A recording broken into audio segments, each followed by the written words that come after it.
Hi there and welcome back to another lesson. Today we're going to be working on the ear and how to draw that accurately. And we're going to be working on the ear from the side, so from the side of the head, so we'll be able to see the entire shape. So let's make a start. So I'm going to jump straight in with a HB pencil and we're just going to get that out of shape here. Now with the ear you will find that the lines are very clear, the shapes are very clear, even though the overall shape of the ear is quite complex in nature compared to the rest of the features in the face. So we start with just this massive curve.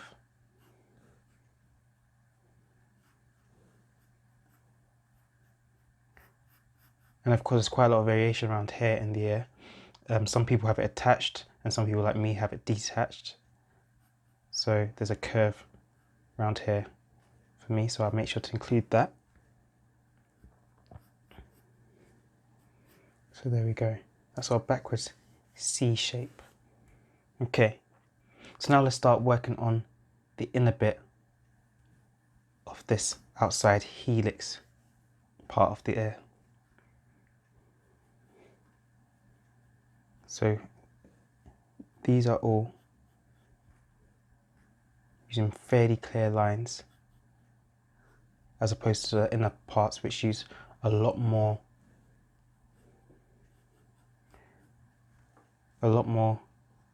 tones and different light sections to really show the shapes. So this part here is really clear, sort of similar to the eye. And then as we come down here, this is where it starts to become more of a fold and less of a line. So it's tone that will help us define this part down here. Okay, so we've got that shape there. Now I'm going to go back here and we're going to start working on the anti-helix, the sort of Y-shaped area around here. So we'll just start here. And this is literally just drawing from observation. At this point it's much easier than, say, the nose or the eye, because it's just copying exactly where the lines are and trying to keep it as accurate as possible. Alright, now there's a little bit of tone shift around there, but I'm going to lightly draw it in as if it was a sharp line right here.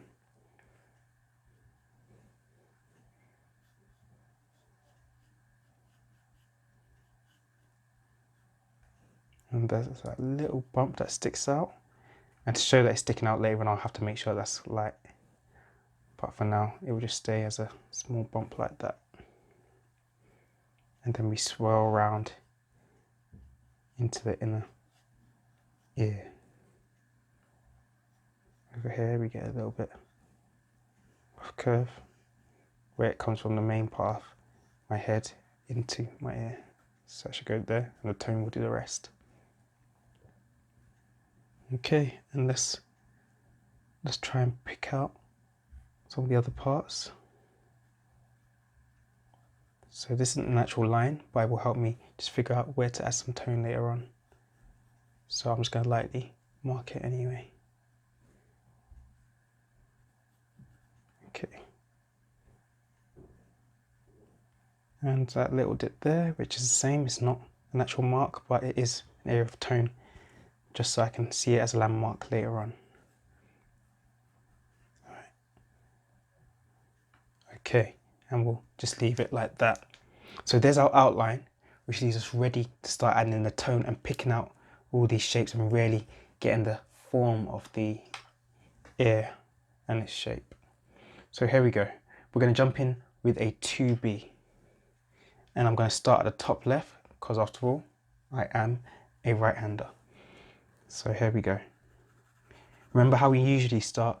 We always get in just where the dark parts are and the light parts are. We're not looking at the different variations at this time. We're just looking at what's dark, what's light, and where should we add that tone.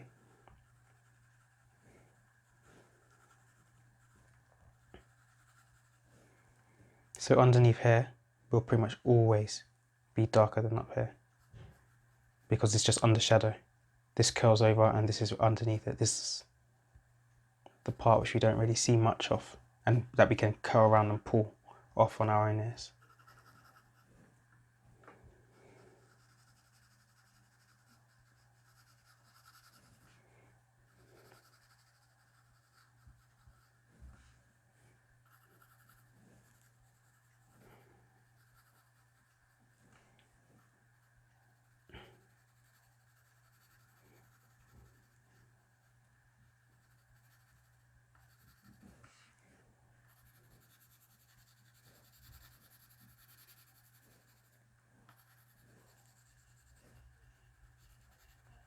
Look at this, how this bit bulges out slightly, but we don't really notice it much normally. But the bulge is slightly there. It really adds this whole spiral appearance. It probably won't be as obvious once we're done adding all the mid and really dark tones.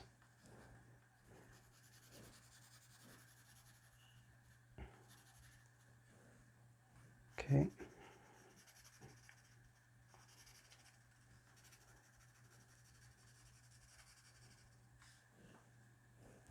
This might need to come up a little bit more. Could just be the angle that I'm sitting to stay out of the way of the camera that's made my hair look a little bit skewed. But hopefully it shouldn't be too much of an issue.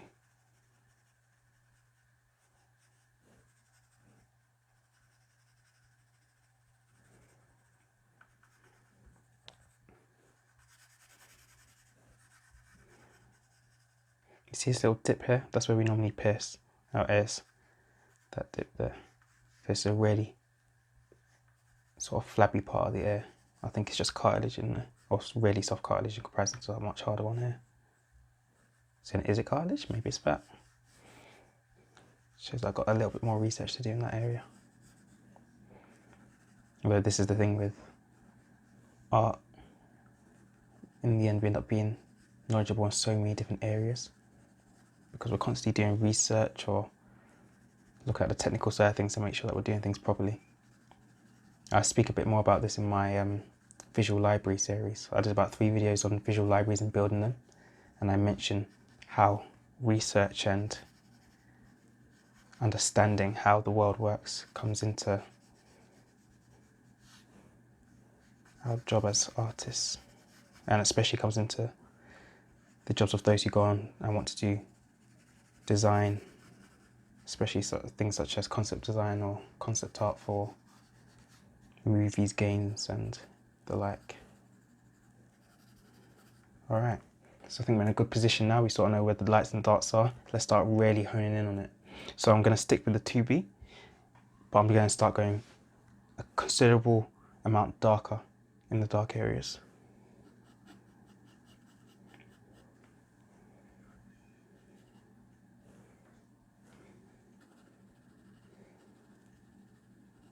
Now with this, you're probably going to find me jumping about a lot. As much as I don't want to smudge it, I'm going to jump around a lot because every bit that I shade will have an effect on another part of the image. It will send it backwards or send it forward. So you see how I'm making this darker here? This part and this part, because they're so light, are popping forward a lot more than, say, here in comparison to these 2 areas. So always be aware of the knock-on effects of the shading and work that you do.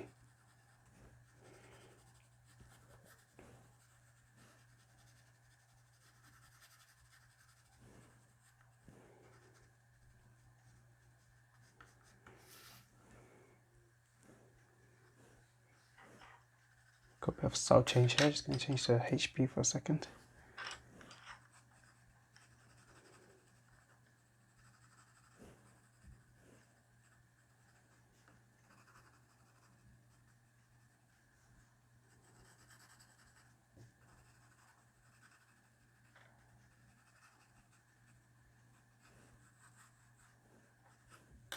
Jump back to the 2B. I'm just going to drive home this dark part here.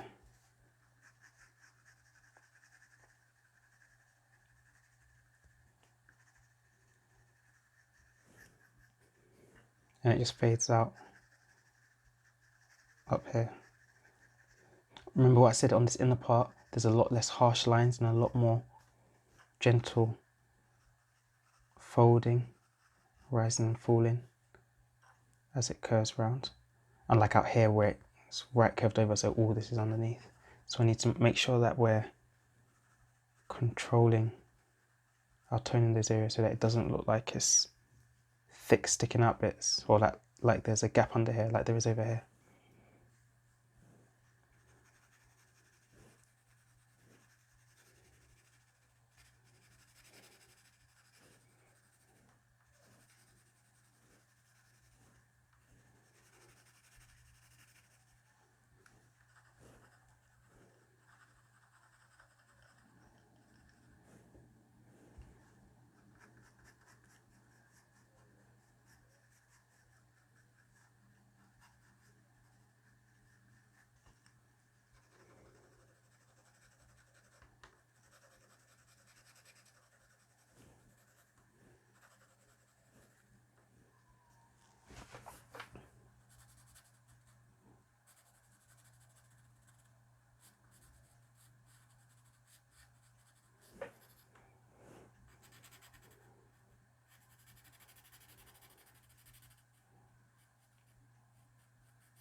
Okay, the air hole there, I'm just getting it a once over at the moment, but we're going to have to go over it again later to make it even darker. We'll do that with a 5B.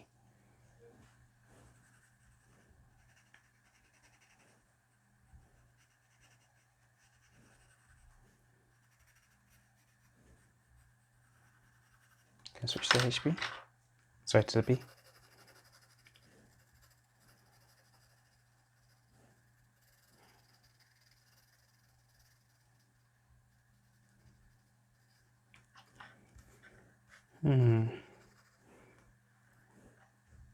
It's a bit difficult around here. A lot of different tones in a very small area.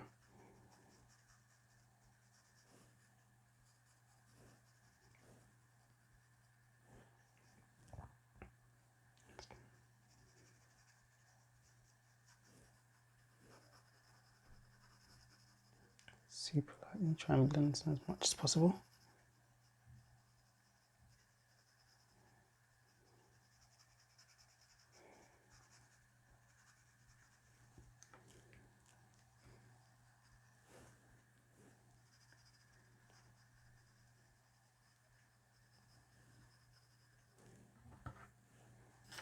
But it's a 2B.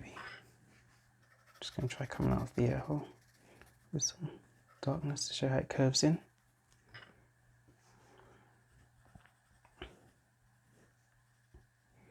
It's quite interesting because with the air, it has a lot of detail in it and seems quite complex, but to make them look realistic isn't as hard as the nose, the mouth or the eye, or to make them acceptable. I mean, the things that we get away with in comics and animation when it comes to ears is quite surprising, especially in comparison to the other features.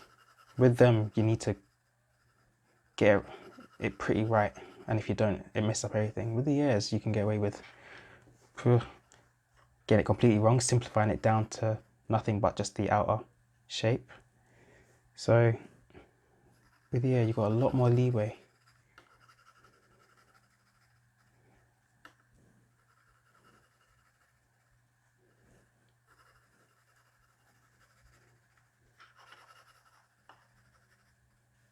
Because that already is starting to come together.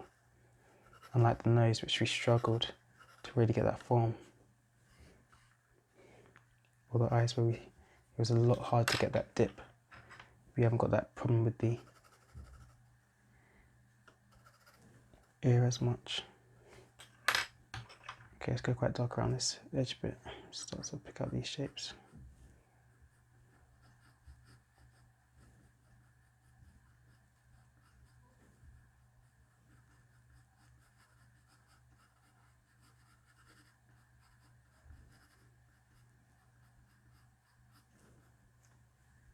Excellent.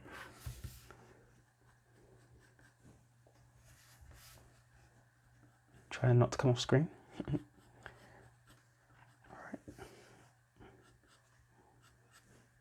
I think I've done this section a bit too thin when I compare it to my photograph, but hey, what are you going to do? Normally I would restart and rub it all out, but I want to keep this lesson going for you guys, because it still will look like an ear. It just might not look exactly like my ear. As fine an ear as it is.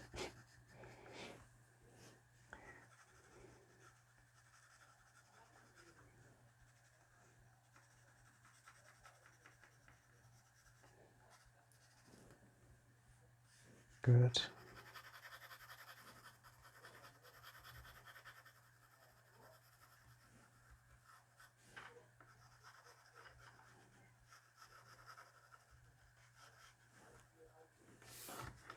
Okay. It can be quite surprising where the lights and darks are on an ear. I mean, when it comes to lighting, it's not exactly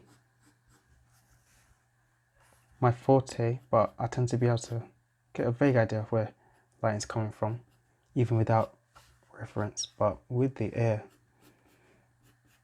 all the curves and bumps and everything, sometimes you think somewhere should be light, but it's dark, and you think that somewhere should be dark, but it's light.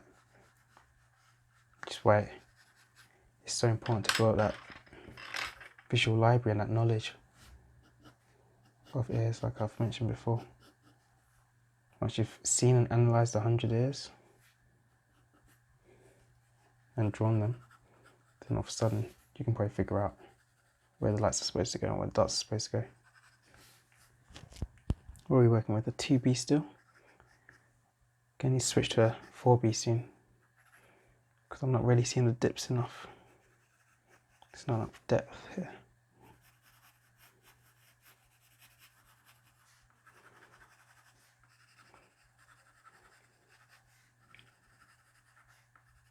It's quite funny because out of all the features that I've done, the ear was the one I was looking forward to the least. Partially because I couldn't decide whether to do an ear like this or an ear as if your face was facing the front, so which would be sort of the side of the ear, I guess, you'd be seeing. So you'd be seeing the front from that direction. And in the end, I've decided that I'll probably end up doing both. So I'm going to do this one, and then I'm going to do another video on ear from the front angle. So if you're facing the front of someone's face. Because you want to be able to draw both. This one's the much more fun way to draw, but the other one is the one that you see the most. It's the one that you will be drawing a lot in comic books. Or in posters, or in portraits.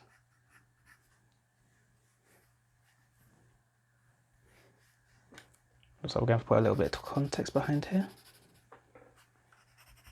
When I say context, you might be familiar with what I've mentioned in quite a few of the videos, just grounding it so that you know that the air's not floating in space, that it's attached to something. So of course know that that skin behind, off the neck and some of the hair, or back of the head, it's actually,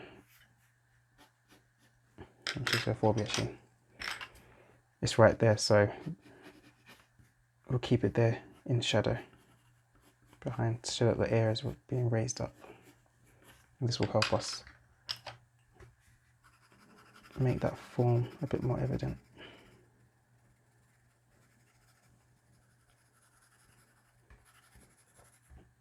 This needs to go a bit darker, just to emphasize that dip.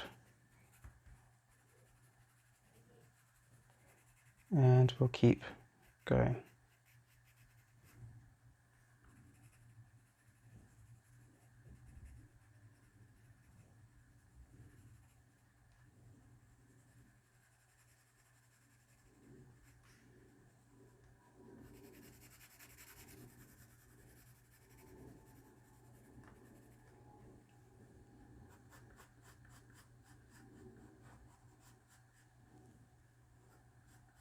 I've lost a bit of form here.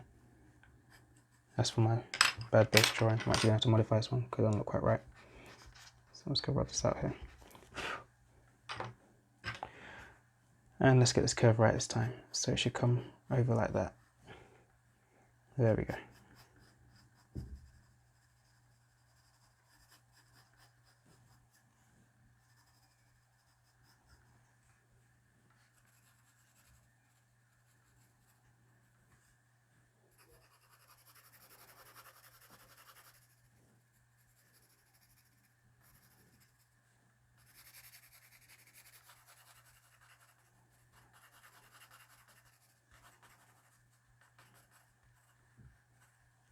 Oh, good. Okay, so we've got the base of our form now.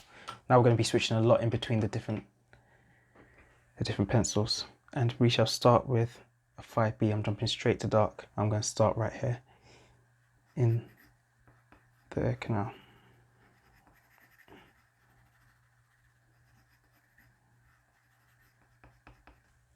Nice and rich and dark.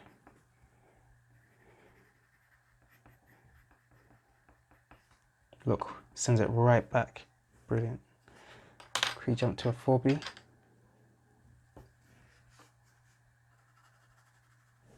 Three B would have been ideal, but I can't remember the last time I used a 3B, to be honest. I'm not even sure if I have one. And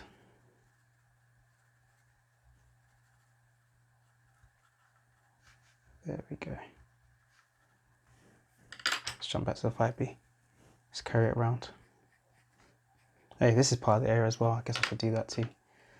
I'll jump to a 2B, this bit. Just show the sticks forward.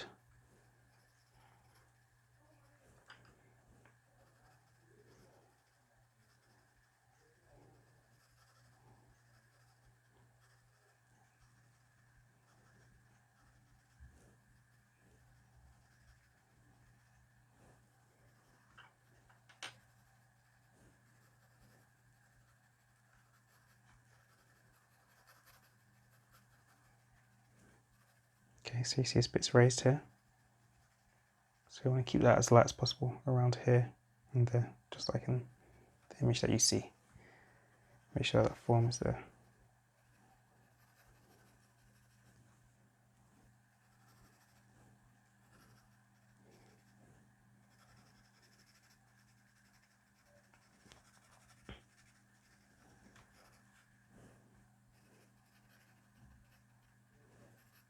Cool.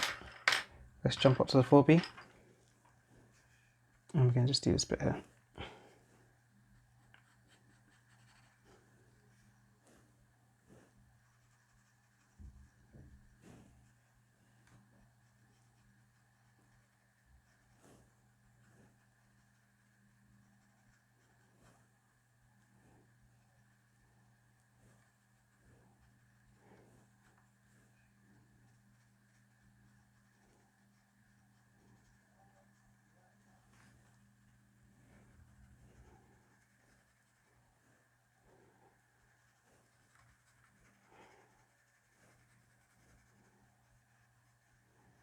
Going to do a little bit of directional shading here, but softly, just to emphasize that dip in there.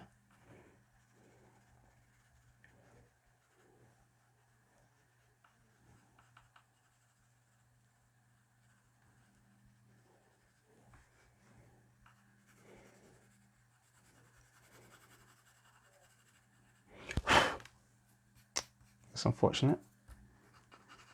Sometimes the residue left behind by rubbers can catch your pencil and make an unpleasant graphite smudge. I'll try to avoid this as much as possible. Get a 5B to get the shadow in.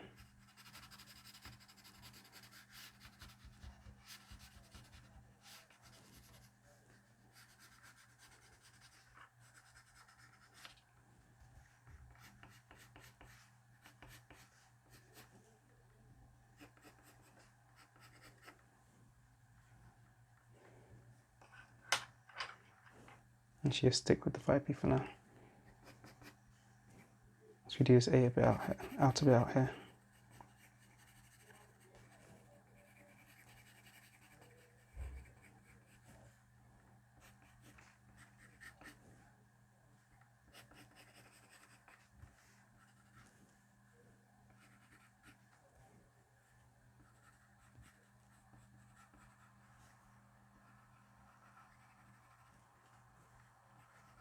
There we go.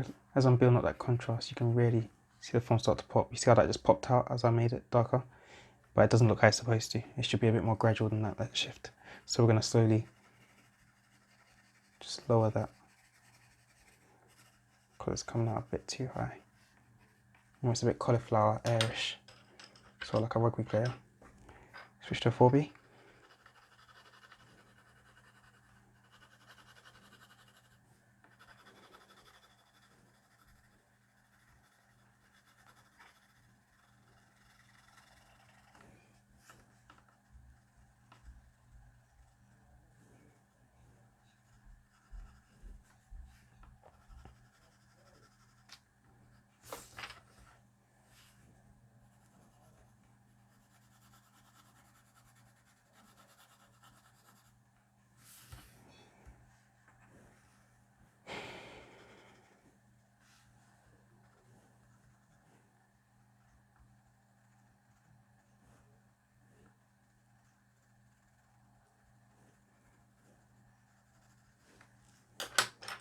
Let's switch to a 2B.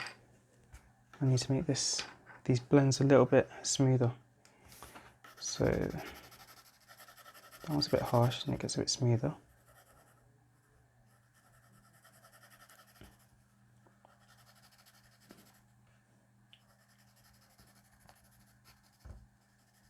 I need to make sure that there's that clear dip there.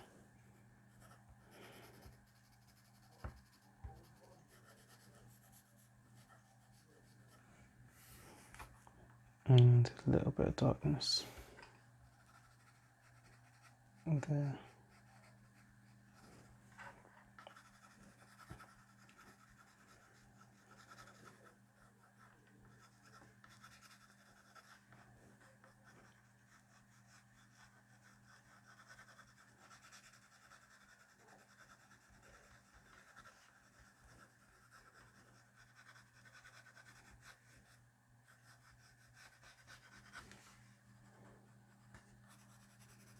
I feel like this one's a lot more energetic and a lot less tidy than my last ones.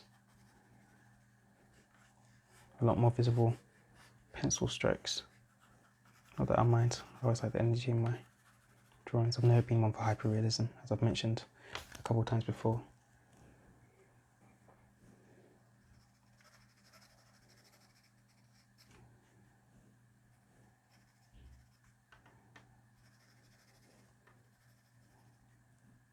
This part here is supposed to be quite dark. I'm not sure why I'm not achieving it yet.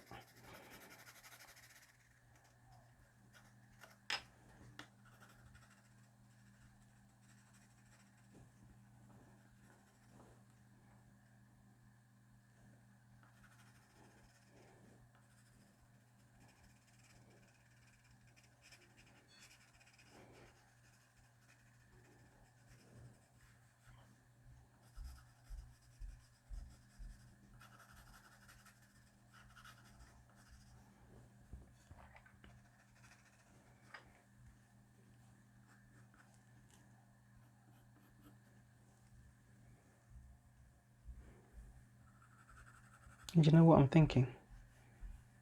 Even though I could add a lot more smoothness to this, I actually really quite like it as it is. It's like a really dynamic drawing of the air. Almost a little bit painted in a way. It's been so long since I've drawn that air from this angle, especially with tone. So I'll probably stop this and call it a day. Yeah, I think we'll leave it there. Let me just add in a little bit more context. We'll go with the 2B around here, much lighter.